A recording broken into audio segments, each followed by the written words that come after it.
te toi whaatalo whātu le nei tai au mā lole soifua manuia, usi mai al whaafonga o tala o le nei fo i aso lulu. Ua whalawa i tele le mālo suinga mo le puipuinga o tangata New Zealand mai le COVID.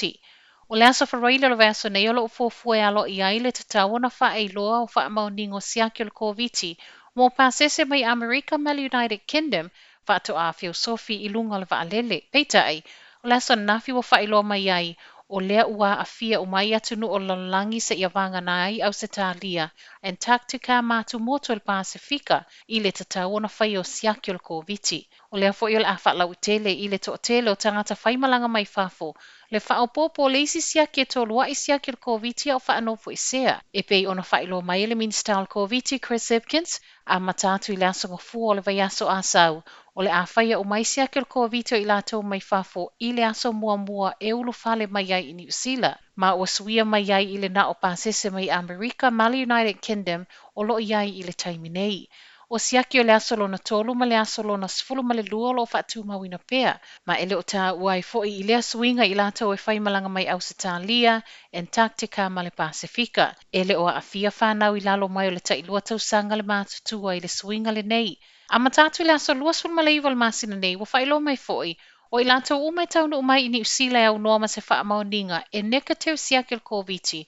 Po o se pepa mai e whaamaunia ai na whaia se siaki a e le i anga i mai. O le atu i natu i le whaasalanga tupe e le silia ma le tasi le awheta la. Ua whaalea o ngā ina le malo whaamatalanga wa salalau. O le ato e lockdown New Zealand i le aso whareile nei se fulu limo Januari lua se fulu lua tasi. O whaamatalanga nei na amata salalau i le amatanga o le masina nei i lungo le Twitter. I se tali ma le COVID-19 Response Group. O le suio alert levels e o no o atuai i se lockdown. E le o se mata upo e fuafua ma mau i le malo. Ma o se whai unga e whaia ma le whai tete pe ango o ina wha amaunia wa maua nisi le community. E le o le uluai taimi le wa salalawa i lunga o feso ta ingo vavave wha anei o na pō. Tala sau tua o lo whawhau le malo se lockdown.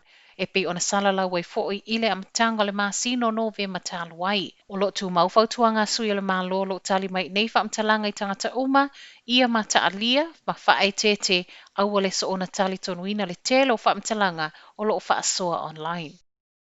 Ua so ele kama pani vaalele le Jetstar le pusa Jerry's a se tasio pasese po aina aia. O tu ua inga se tasio tina ele o finangalo e whailoa i lunga le Otago Daily Times o lo whailoa aina ave se a mai lea pusa Jerry's mai lana ato carry on o na ua mamafa.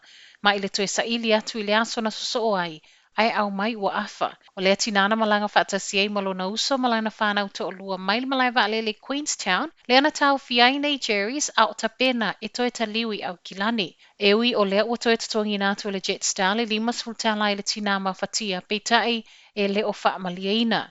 Whaamaunia mai le so upo le Jetstar e fōlinga mai ua leu se ta ia ta iala whaata atitia mo le whaatautai o ngā luenga ma ua so eina nei lea pusa Jerry's.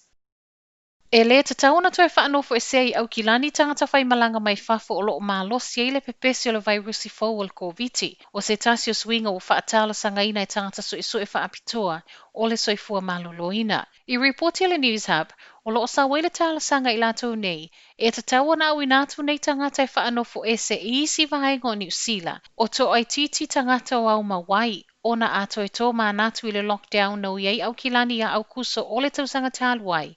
E ui na manuia tapu na toe wha malosia, ai tele miliona wa ngā wai mātili a whaina i le tamau ainga.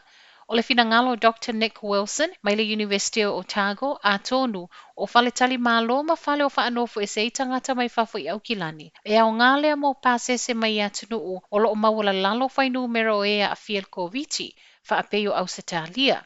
Ua whaatalasanga fo ile li iso esu e ile te tauna wha amalo si o le nonofo i tutonu o potu mo le vaiaso mua mua e au noa ma le nonofo wha atasi maisi i nofo anga o wha anofo e se ai. Ai maise o le tau ma whai o le malo e wha atelevave o na au maitu i pui pui o le COVID ai le i o ia aperila. O nisi o moli maua tangata so esu e le nei lava reporti o lo o langolango i nai le talasanga le taitai o le National Judith Collins wa te tau na tau fia whainga malanga mai atunu o lo mālosi e le virusi fau o COVID e pei ona sau tātu o whaia fo i a saina i le amata sau wai o COVID le amtanga o le lua a whelua se fulu.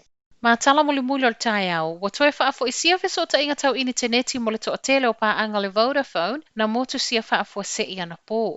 I reporte le motu sia au nanga na mafua mai le a fio so ta inga wa ta ua le 4G network, ma e tu whaata sia talo le tai au, ua toe whaale leia.